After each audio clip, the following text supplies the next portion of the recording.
Okay. Let's get it together. We ready? Yes. Okay.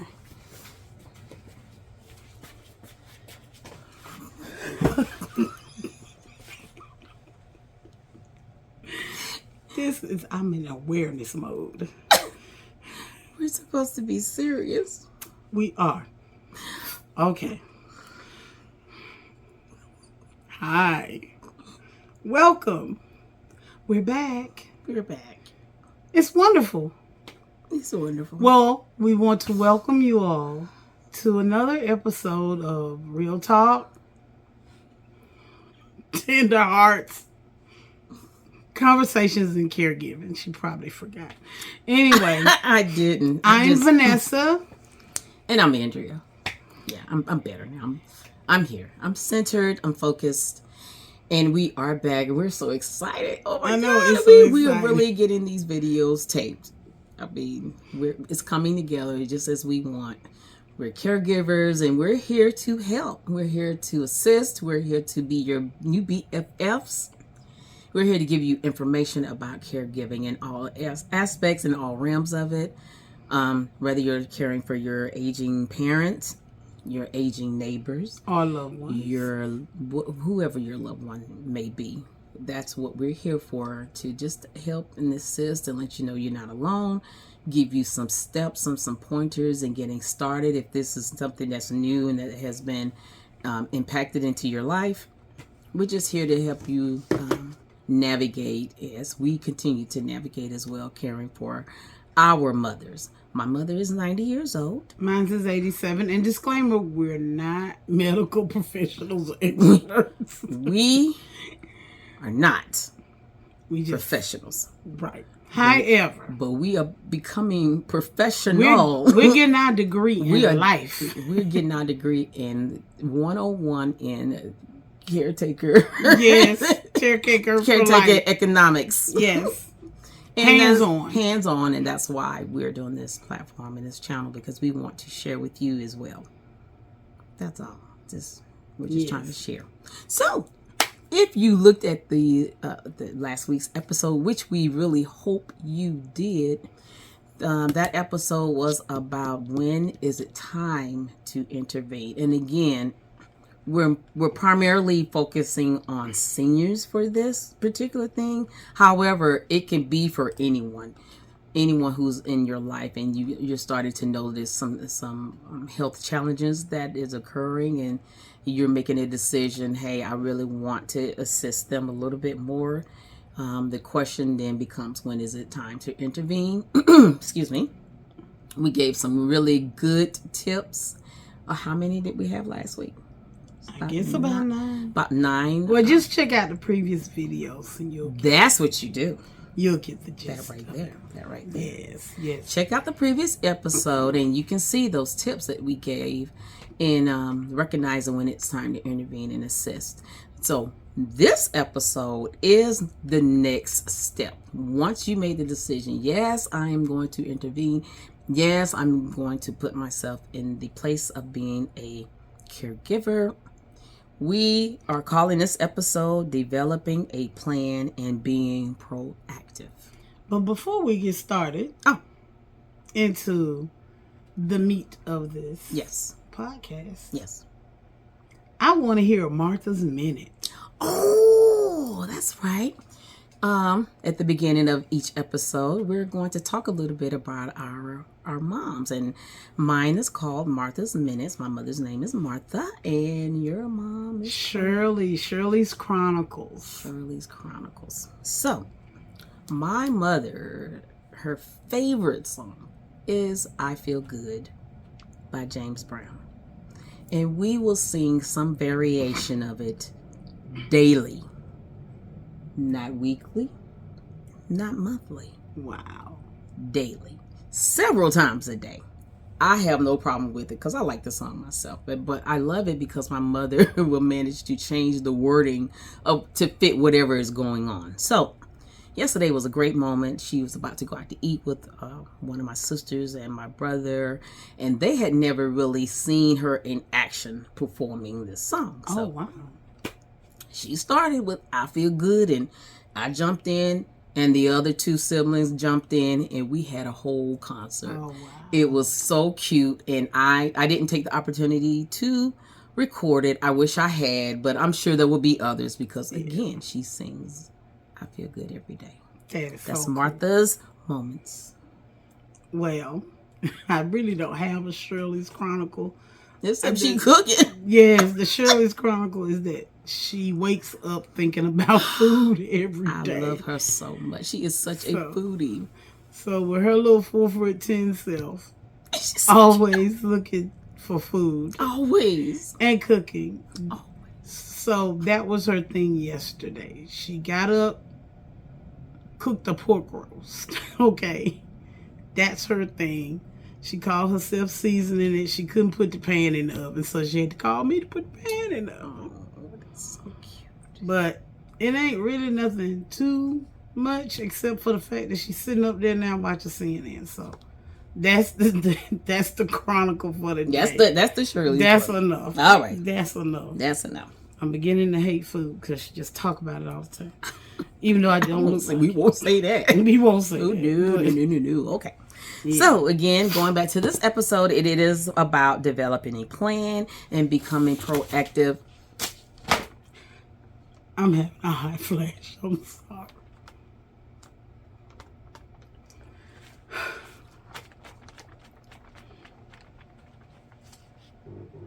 I'm 50 plus. Hey. Developing a plan and being proactive with this plan. And it is in conjunction with, again, the last episode of When to Intervene. So we have a number of things that we want to just kind of do a big picture highlight of developing your plan. This is once you've had the conversation, and we're just going to focus on your aging parents. Yes. As a reference. Or a loved one, if you care for a loved one. We're just going to focus on. We're basing on that parent right now. Yes. So, you've had the conversation. Your loved one has said yes. I'm noticing some things, and I would not mind you assisting. This is if they have decided they want you to assist. May not necessarily want you to take over, but just assist. And these are some things that you can start putting into place, some things that you are starting to notice a little bit more about your aging parents. So that is why we're saying, get your tablet, get your notebook, something to start jotting down these pivotal notes that you can start referencing as far as caring for. Well, suppose they say I don't need help.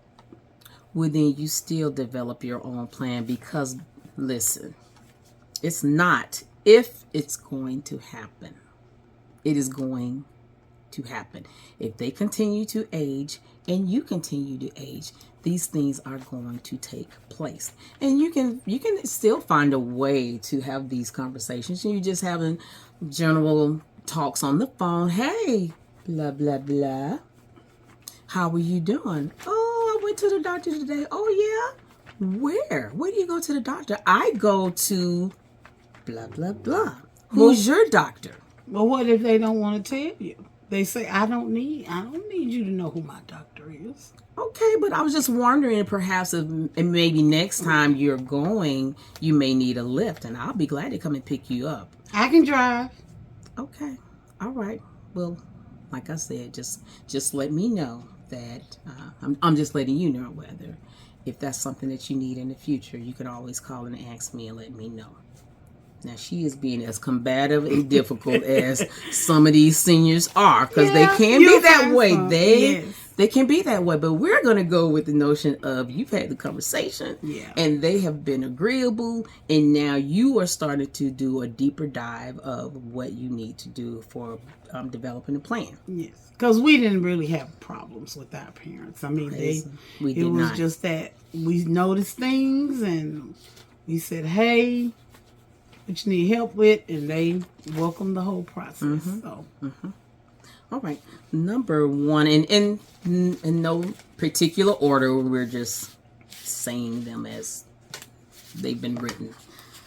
One of the things about gathering information is to really pay attention to any type of health conditions you may notice? Any type. Are they getting a lot of headaches? Do you notice them limping a lot? Anything. Would you say the big toe? Yeah, yes. If their big toe hurts, Their big toe hurts. hurts. Just if they have a pain that you might see that's recurring, or even if they do have some type of condition, what they call chronic, as like the hypertension, the diabetes, those types of conditions. Just get your journal, get your nice little notebook, and start gathering the information. Start making notes about things you're noticing. Even if you may not live with them, but say if you visit them weekly or something, just kind of make some notes. If you see when they walk, they seem to be a little wobbly, or it seems like when they get ready to eat, when they're holding the utensil, they kind of have a little tremor. Just those kinds of things. They may not openly tell you. Yeah. They may say, oh, it's nothing wrong. But those will be things to notice. And as you continue, say when you visit every week or 2-3 times a week, if you're noticing those things in a repetitive nature, you can start writing that down. And then you can proceed to inquire, have they seen about it? Absolutely. As far as have you when you go see your doctor, have you seen anything about it? And sometimes they may say, yes, I take this medication for it.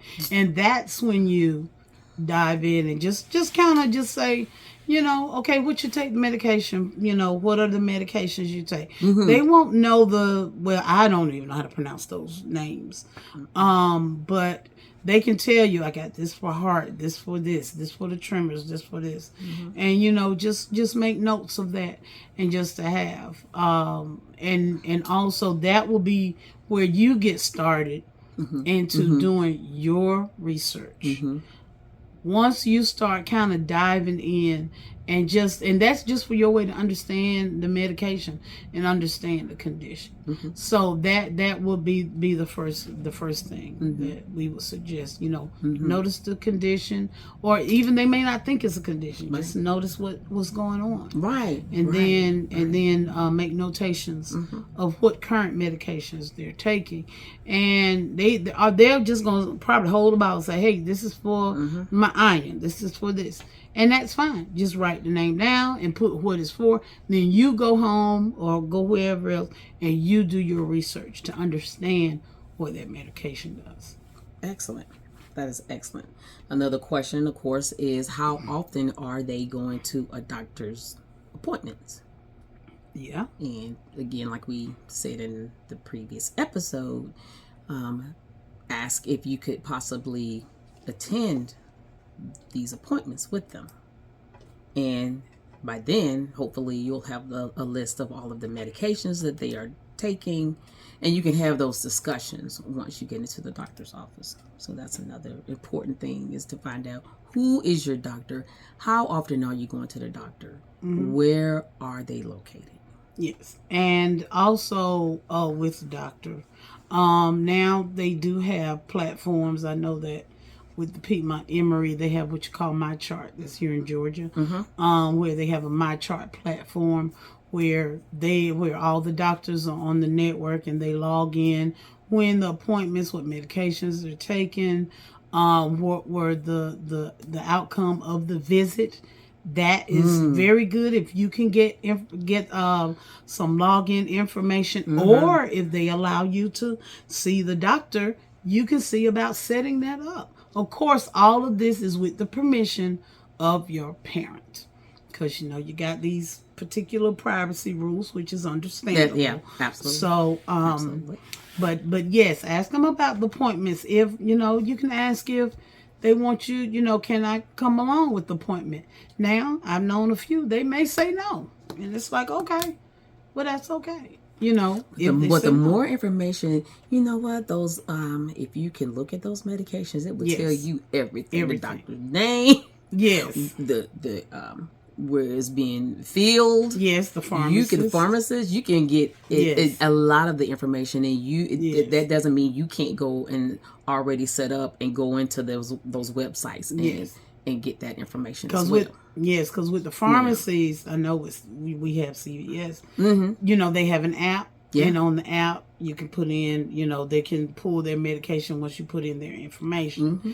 And again, I know we're thinking, okay, they can be very resistant at times. So when you have that initial conversation, again, you have a tender heart to hear with your ear what's going on. Mm-hmm. And if you come out of pretty cool, they'll be okay. They like it when you showing some care. Right. And let them see your process. Hey, I want you to see that I'm going to start setting this up online, and each time you go to your doctor's appointment, this is a fantastic way for us to keep up with what's going on rather than hold on to paper. Right. Let them become more involved if they are that kind of parent. Yes. My mother could care less about the internet.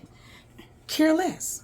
So it was very easy for me to go ahead and make those moves and set those things up without having any kind of interference. She's just happy, like Vanessa said, she's just happy that I'm helping and I'm taking over, and she doesn't have to manage it, and she doesn't have to drive. None of that. She says, I have a chauffeur and I have an accountant. I mean, she loves the whole aspect of it. So I am very grateful that it's been a easy process in that realm to take care of her affairs. Yes. But this is all again part of developing a plan and being proactive. Yes. We're telling you. We just trying to tell you. And this is just a beginning. Like I said, once you have the journal, what you're going to do, you're going to kind of build up your history. You're going to build up your references. Because even now, over the time that I've been with my mom, I guess, before I started going to the appointments, I actually have a bag that I call it her doctor bag, and it has all of the paperwork documentation. But now, since of course we have things online that has the backup also, but that's the bag I take. It's when she was going to the doctor, I take her doctor bag, and it has the latest things. It has her lab results and things like that. But again, it was over time. Yes. So it's gonna take a minute, and then of course having them being open to it. I do have an uncle who's very independent, very tech savvy, and he'll tell you, hey, I just looked at my watch to check my diabetes number, or I'd see on my phone he got an alert for the doctor's appointment. So he's very tech savvy. So you do have some that are tech savvy like that, but the technology has really made it pretty easy to try to get medical information. But again, some are very private, and as older people, they're used to being very independent and having somebody to, you want to know my business. Now you're in my business. So that's why I said you have to have a delicate conversation. Yeah. Just kind of phase it in, delicately if you are faced with that particular individual. Yes. But, and like Andrea said, ask about the doctor when you see the medications. Even if they're taking vitamins, make a list of that. Yeah. With those vitamins, you can take too many vitamins sometimes. That's so true. You have to think that our seniors, whatever the doctor is, and I know with mine, and I'm sure with hers, whatever the doctor says, it's a go. Now, of course, we may have younger people that do the same thing, but I have learned over these past maybe 7-8 years, it's okay to question and do your research, because you know your body, and your parent or your loved one knows their body. So if if they're feeling a certain way after they take a medication or something like that, please take note of it. Just because the doctor says, okay, take this, they're not sure how it's going to react. Right. They don't know. Right. So that's why you have to just keep your notebook. Keep a notebook or a journal, and keep it there with the dates. Yes. Things like that. I'll log the blood pressure. That's a big one. I log the blood pressure. Thank you for making me not move the table with my hand. Because it's jiggling, baby. Go ahead, baby. It's jiggling, baby. Go ahead, baby. Okay. Leave it up to her. Leave it up to Angie. Yeah. Our next episode, and not ending this one.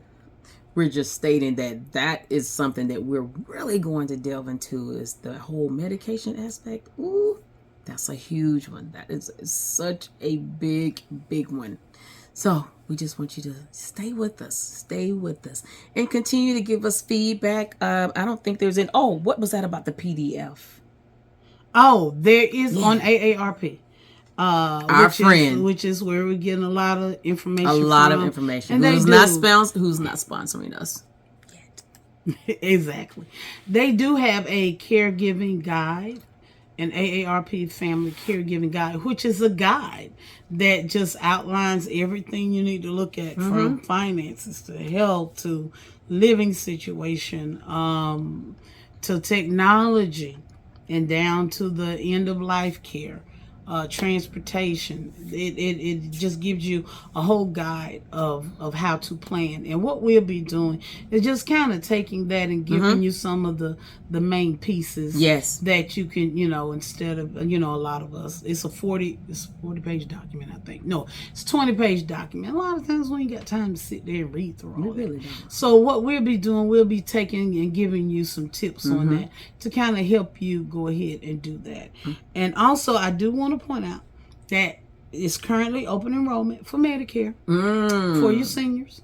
So I will say, like myself, my mom enrolled her own self in it, and she's always done it. And I hadn't even paid attention to look at it, but I said this time I'm going to look at her plan and see if there are any changes I need to make. So with the Medicare enrollment, and it goes through the 7th of December. This will be a good way for you. And I know that they usually send out like a book or a catalog or something to kind of help guide you through the different plans. So I'm actually going to look at it this time and see, are there any changes for that? That would make a very, very, that just give you the kind of beginning stage of, what need to be looked at. Right. Well, I'm not reading that book. I have an agent that I'll be calling tomorrow, and she's been really good the last couple of years in making suggestions as to what my mother should, which insurance is better for her. She was with Humana for a long time, and last year she made the suggestion that we should switch over to Aetna because she felt that Aetna had a lot of perks to go along with becoming the member. So I'm just going to call and reach out to her tomorrow and see if she still feels the same way. You can always switch back. That's a good thing. That's a good thing. Switch. You can always switch back. But yeah, this is open enrollment. And last week she did the fan. I still got my fan. I have hot flashes. Okay. So snapping my face. So that's what's going on. We're filling in time. Because this episode is a pretty quick and fast and dirty. We are not filling in time. We are making sure that we make this information interesting. It is, and I believe we have given some good pointers for this episode. Developing a plan and becoming proactive. Seriously. So if you want to know something that you might want to do this week, if you have a loved one that you may live with or go visit, just have a quick little conversation in the casual after you ask about the weather and the economy. And what are they cooking? And what if they cook. Yes, and what are they cooking? Right. So, hey, so what's going on with you? What's going on? I noticed that you always need your glasses a little bit more. Right. What's going on? Right. And then that can initiate what they have going on, and you can just kind of think about it. And then, of course, as technology people, let's get on the phone and make notes on our phone really quickly. Yeah. And that's your fact-finding mission. That's so that's perfect. Your fact-finding mission. Is perfect. And especially if you can give an example that, of something that you're going through as well. They love stuff like that. Oh, you sick too? Oh, yeah. Okay. Yeah. I'm sick too. Yes. So that is it. That's it. Anything else, Vanessa? No, I don't think it is. Okay, all right. Even though I do have a quick little motivation. And we hope you enjoyed this nice little episode, which is, really again, starting with the intervention. We just want to help share information to guide you through if you're just navigating the process. So, this little motivation. This is a quote that's from a gentleman by the name of Howard White. He said, "Faith can move mountains, but doubt creates mountains." I never thought about that, but that is the truth. So faith can move mountains, but doubts create the mountains. Yep. So until next time, remember, you have to care for yourself so that you can care for others. So we appreciate you joining us, and stay tuned for the next episode. And don't forget to click like, hit that little notification button so you can know when our new episodes come out. And click like. We would love it. We would love it. Give some comments, some constructive comments. Constructive comments. Constructive. Well, all right. Listen, you all have a great wedding, and we will talk to you and see you soon. All right. Bye-bye. Bye. Take care.